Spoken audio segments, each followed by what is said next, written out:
नमस्कार दोस्तों, आपका स्वागत है। आज की हमारी कहानी है गुरु दक्षिणा। कुछ लोग हमारी ज़िंदगी में ऐसे आते हैं जिन्हें हम सिर्फ शिक्षक समझते हैं, पर कभी कभी वही हमारी दुनिया बदल देते हैं। यह कहानी है एक ऐसे शिक्षक की जिसने न केवल एक लड़के के सपनों को बचाया, बल्कि अपने स्नेह और मार्गदर्शन से उसे सिखाया कि सच्ची शक्ति सिर्फ पढ़ाई में नहीं, इंसानियत में होती है। आइए सुनते हैं राहुल और उनकी गुरु सुनंदा जी की प्रेरक कहानी, जो आपको हंसाएगी, रुलाएगी और फिर सोचने पर मजबूर कर देगी कि सच्ची गुरु दक्षिणा आखिर होती क्या है। गांव की बड़ी सी हवेली के आंगन में बच्चों की हंसी गूंजती थी। नीम के पेड़ के नीचे दादाजी सुबह अखबार पढ़ते, माँ रसोई में चूल्हा जलाती और पिता दफ्तर जाते समय राहुल के सिर पर हाथ फेर कर कहते, मेरा बेटा बड़ा होकर अफसर बनेगा। राहुल हंसकर कहता, और आप मेरे साथ ही ऑफिस चलेंगे पापा।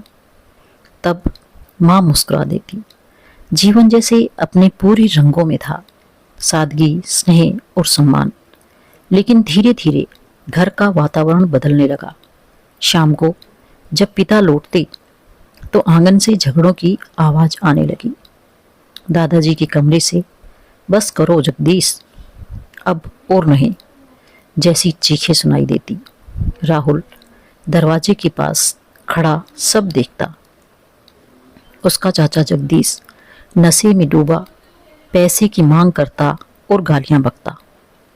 एक रात दादाजी ने थके हुए स्वर में कहा, ये आखिरी बार है जगदीश, अब और नहीं। अगर फिर जुआ खेला तो तुझे बेदखल कर दूंगा, तेरा नाम भी नहीं लूंगा।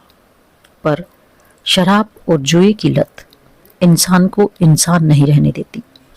जगदीश ने न सिर्फ अपनी जमीन बेची, बल्कि घर का सोना और पिता की मेहनत की जमा पूंजी भी बर्बाद कर दी। कर्ज बढ़ता गया। अब तो हालात ये हो गए थे कि लेनदारों की धमकियां आने लगी। कोई दरवाजे पर लात मारता, कोई रात में गालियां देता, तो कोई जान से मार देने की बात करता। माँ के चेहरे पर हमेशा डर छाया रहता। राहुल स्कूल जाता, लेकिन किताबों में अब मन नहीं लगता। वह सोचता, क्यों मेरा घर इतना बदल गया, पापा इतने चुप क्यों रहते हैं। एक सुबह जब वह स्कूल जाने को तैयार हो रहा था, दादाजी ने सबको बुलाया। उनकी आवाज भारी थी, घर अब हमारा नहीं रहा। मैंने बाकी जमीन और मकान बेचकर कर्ज चुका दिया है। अब ये रोज रोज की बदनामी मुझसे नहीं सही जाती।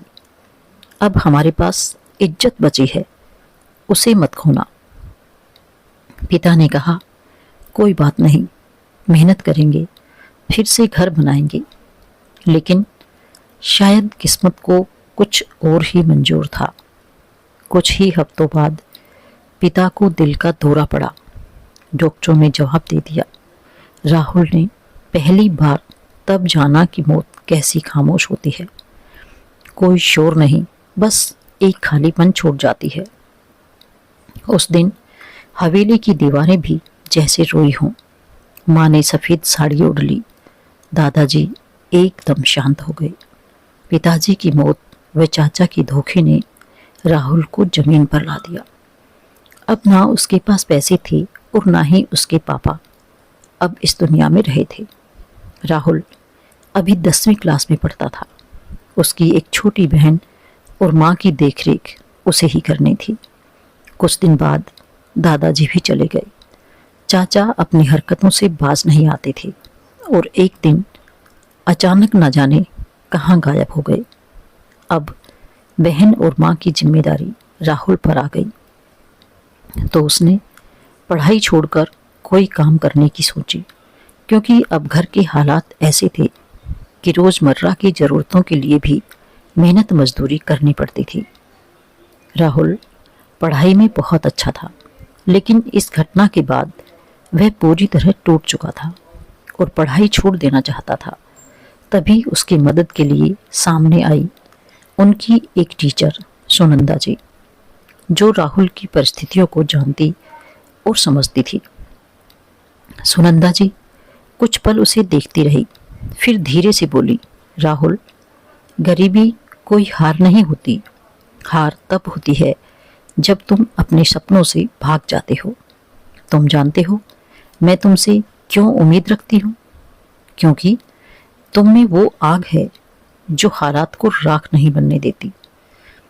उसने राहुल को आगे पढ़ने के लिए न सिर्फ प्रेरित किया, बल्कि उसकी स्कूल की फीस भी खुद भरी। जब राहुल ने 12वीं पास की तो सुनंदा जी ने उसको एक जानकार के यहाँ नौकरी दिलवा दी। राहुल दिन में 6 घंटे की नौकरी करता था। इसके बदले उसे घर चलाने के लिए 8,000 रुपये मिलने लगे। सुनंदा जी ने राहुल को समझाया कि तुम अपनी बहन और अपनी माँ की तारनहार बन सकते हो। तुम उन्हें एक अच्छी जिंदगी दे सकते हो यदि तुम अपनी पढ़ाई को अपना हथियार बना लो। तुम्हें किसी भी कीमत पर अपनी पढ़ाई नहीं छोड़नी है। कोई भी ज़रूरत हो तो मैं तुम्हारी हेल्प करने के लिए हमेशा तैयार हूँ। राहुल की आंखों से आंसू बह निकले। रानी अपनी किताबें पकड़कर कोने में सिसकती रहती।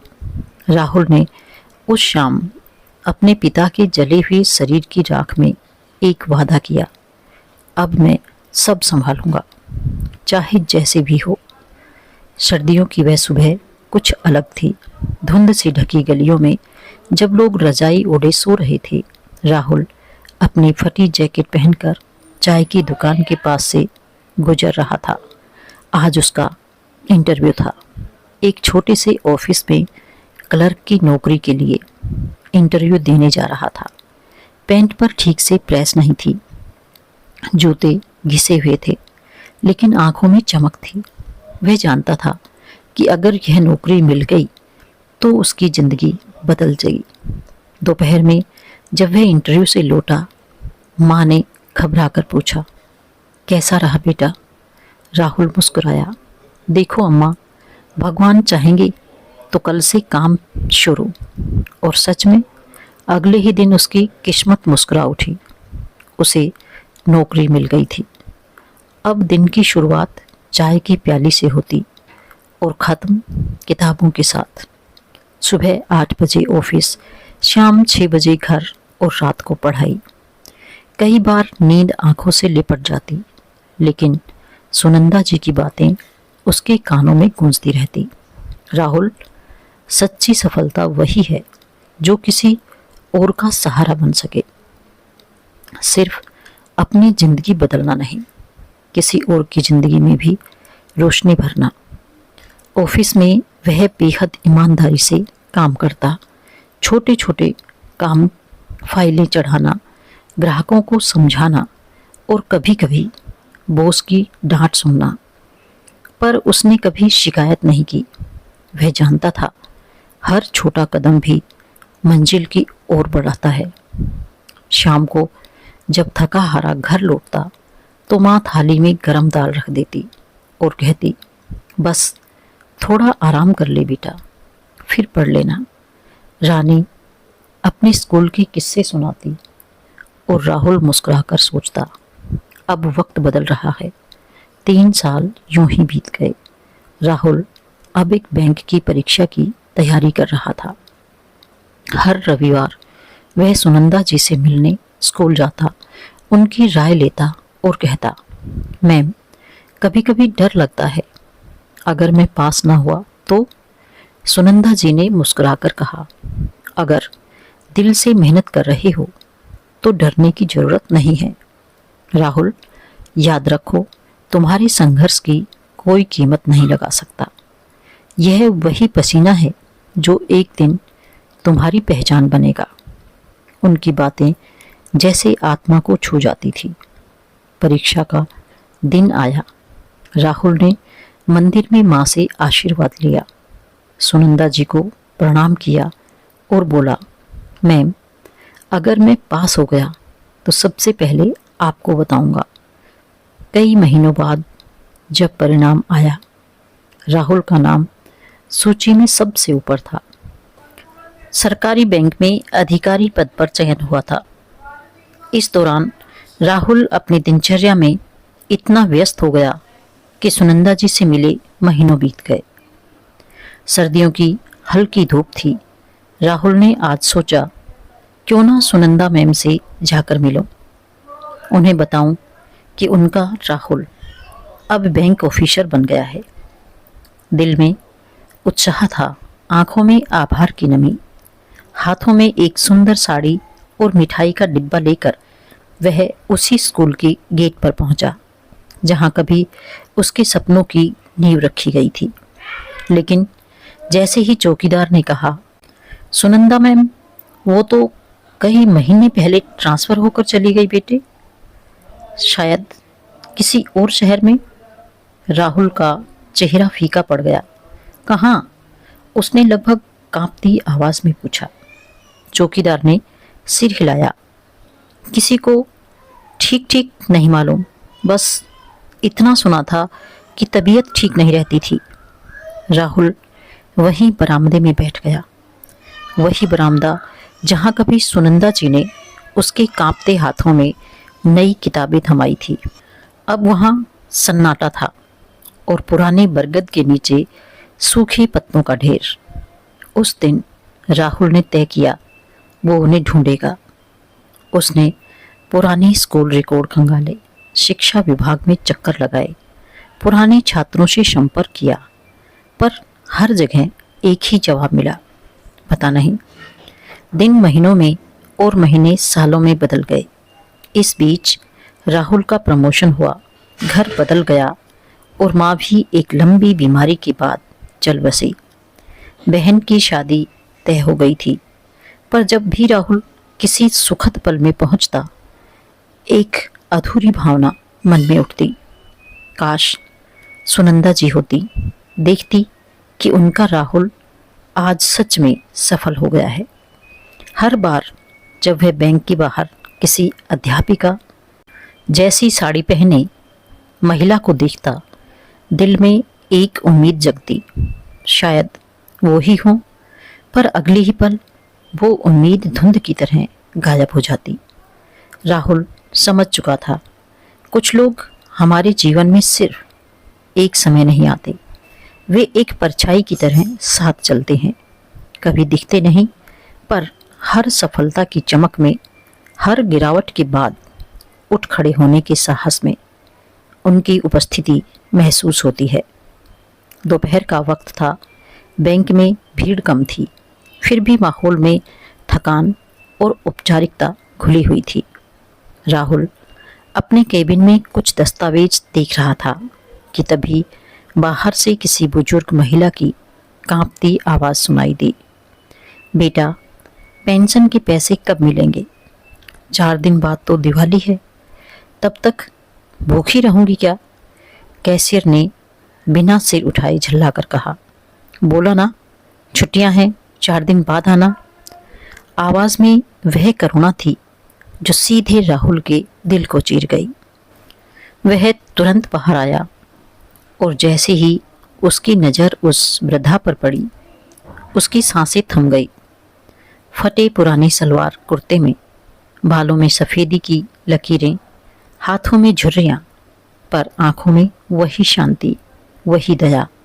वह चेहरा भले ही समय की मार से बदल गया था, पर उस पहचान की आभा अब भी वही थी। राहुल की आवाज़ कांप उठी। Ma'am, Sunanda ma'am. वृद्धा ने सिर उठाया। कुछ पल उसे देखा। पहले तो अनजाने भाव से मुस्कुराई, फिर जैसे स्मृति की परतें खुलने लगी। राहुल, मेरा राहुल। और अगले ही पल वह सिसक उठी। राहुल झट से उनके पास पहुंचा, उनके झुर्रिए भरे हाथ अपनी माथे से लगाए। मैम, ये क्या हाल बना रखा है आपने? आप कहाँ गायब हो गई थी? सुनंदा जी की आंखों से आंसू बह निकले। बीमारी बढ़ गई थी बेटा। नौकरी से रिटायर हुई, फिर अकेली पड़ गई। जिन रिश्तेदारों के लिए जिया, उन्होंने दरवाजे बंद कर दिए। पेंशन ही सहारा है अब। राहुल का दिल जैसे चौक हो गया। जिस महिला ने उसे अंधेरे से निकालकर रोशनी में लाया था, वो आज खुद अंधेरे में भटक रही थी। उसने तुरंत आदेश दिया, इनका काम अभी पूरा होगा। किसी को हिम्मत ना हो इनसे कुछ कहने की। पूरा बैंक सन्न रह गया। काउंटर के उस पार से लेकर गार्ड तक सबने देखा। एक बैंक अफसर झुककर अपने गुरु की गोद में सिर रख रहा था। सुनंदा जी की आंखों से आंसू और मुस्कान एक साथ उतर आए। उन्होंने राहुल के सिर पर हाथ रखा। देखा बेटा, मैंने कहा था ना, सच्ची सफलता वही है जो दूसरों को सहारा दे। राहुल ने दृढ़ स्वर में कहा, अब से आपका सहारा मैं हूं मैम। दिवाली आपके बिना अधूरी नहीं रहेगी। इस बार आप मेरे घर चलेंगी। बैंक की दीवारों के बीच उस दिन पहली बार सच्ची रोशनी उतरी, क्योंकि वो अपरिचित महिला, उसका चेहरा जो पहले अनजान लगा था, असल में वही पहचान था जिसने राहुल को राहुल बनाया था। राहुल के केबिन में जैसे वक्त ठहर गया था। वह कुर्सी से उठकर झुक गया, दोनों हाथों से सुनंदा जी के पैर छुए। माँ, समान गुरु, आपने मुझे बनाया था और आज मैं आपको इस हालत में देख रहा हूँ। उसकी आंखों से आंसू बह निकले। इतने वर्षों की कृतज्ञता, सम्मान और दर्द एक साथ बहने लगे। सुनंदा जी का चेहरा कांप उठा। उन्होंने कांपते हाथों से राहुल का सिर उठाया। नहीं बेटा, आंसू मत बहा। जिंदगी का लिखा कोई नहीं बदल सकता। राहुल ने उन्हें पानी का गिलास दिया। उनके सूखे होंठ कांपे, कुछ बूंदें गिरी, फिर हल्की सी मुस्कान आई। कितने साल बीत गए, तुम तो अब बड़े आदमी बन गए। मुझे तो लगा था शायद तुम भी मुझे भूल चुके हो। राहुल की आवाज भर्रा गई। भूल जाऊं? जिसने मुझे टूटने से बचाया, जिसने मुझे सिखाया कि इंसान हालात से नहीं हौसले से बड़ा होता है, उसे मैं कैसे भूल सकता हूँ? सुनंदा जी ने धीरे से कहा, उस वक्त सब खत्म हो गया था बेटा। तुम्हारे सिर से तुम्हारे पिता का साया गया और कुछ सालों बाद मेरा भी। पति की मौत के बाद मैं बिखर गई। अकेलेपन ने ऐसा घेरा कि एक दिन अचानक मेरी याददाश्त चली गई। जब होश आया तब तक सब चला गया था। घर, सामान, रिश्तेदार, कोई भी नहीं बचा। सरकारी मदद के नाम पर सिर्फ ही पेंशन है, जिससे 2 वक्त की रोटी जुटा लेती हूँ।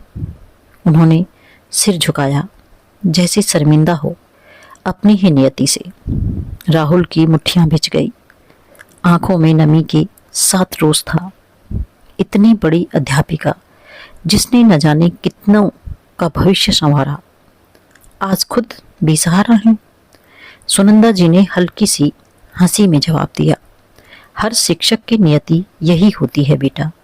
हम बीज बनकर दूसरों के जीवन में फल देते हैं, पर खुद जमीन में ही दबे रह जाते हैं। राहुल ने उनके दोनों हाथ थामे। नहीं, इस बार बीज नहीं दबेगा माँ, अब आपका समय फिर पलटेगा। आप मेरे घर चलेंगी।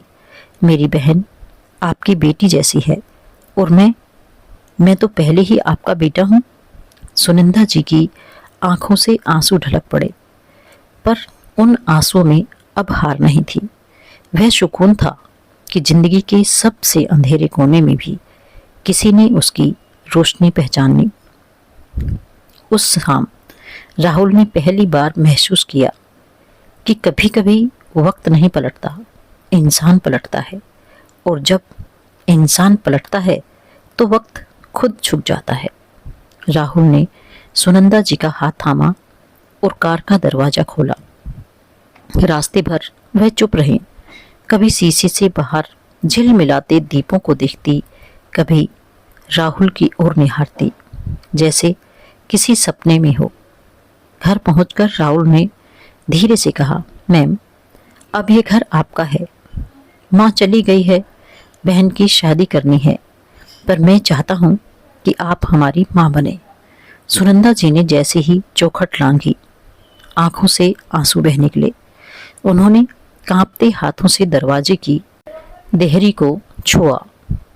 कितनी बार सोचा था कि शायद किसी अपने के घर लौटूंगी, पर यह नहीं जानती थी कि वो अपना मेरा ही शिष्य निकलेगा।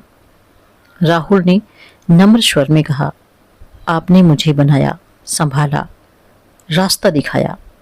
आज अगर मैं कुछ हूं तो आपकी वजह से हूं।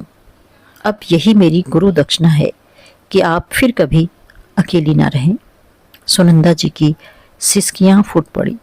उन्होंने राहुल के सिर पर हाथ रखा और कहा, बेटा, ये दुनिया रुपयों की कदर करती है, पर जो इंसान रिश्तों की कीमत समझे वही असली अमीर होता है।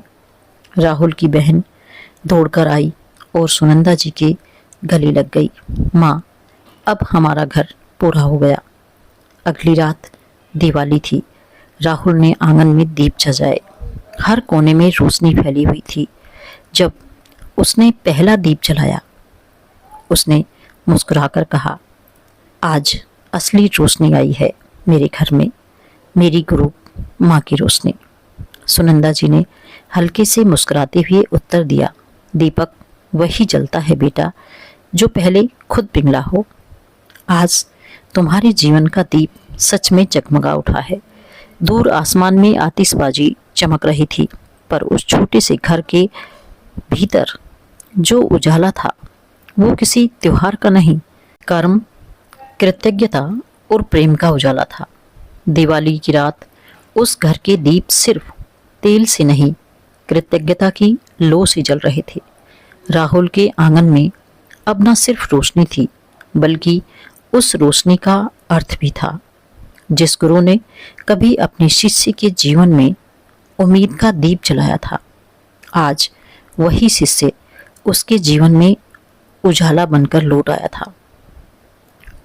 सुनंदा जी की आंखों में आंसू थे, पर अब वे बेबसी के नहीं, गौरव और अपनत्व के आंसू थे। उन्होंने धीमे स्वर में कहा, शायद अब समझ पाई हूँ राहुल, गुरु दक्षिणा फूल या धन नहीं होती, वो एक संवेदनशील हृदय होती है जो इंसानियत निभाना जानता है। राहुल ने मुस्कुराते हुए उत्तर दिया, आपने सिखाया था मैम, दूसरों की मदद करना ही सच्ची शिक्षा है। आज अगर मैं किसी का सहारा बन सका तो वही आपकी ही दी हुई सीख है। उस क्षण जैसे पूरा घर, पूरा आकाश उस रिश्ते के उजाले में भर गया। दीपक टिमटिमा रहे थे, लेकिन भीतर के दीप स्थिर थे, क्योंकि वहाँ प्यार, कृतज्ञता और इंसानियत का प्रकाश स्थायी हो चुका था। और यही इस कहानी की सबसे बड़ी सीख है। समय चाहे जैसा भी पलटे, पर जिसने दूसरों के जीवन में रोशनी फैलाई हो, उस रोशनी का ऋण सदा जीवित रहता है। तो दोस्तों, यह थी हमारी आज की कहानी। आपको कैसी लगी कमेंट करके ज़रूर बताएं। और यदि आप मेरे चैनल पर नए हैं तो इसे सब्सक्राइब करके बेल आइकॉन को ज़रूर दबाएं, ताकि आने वाली वीडियो का नोटिफिकेशन आप तक पहुंचता रहे। धन्यवाद।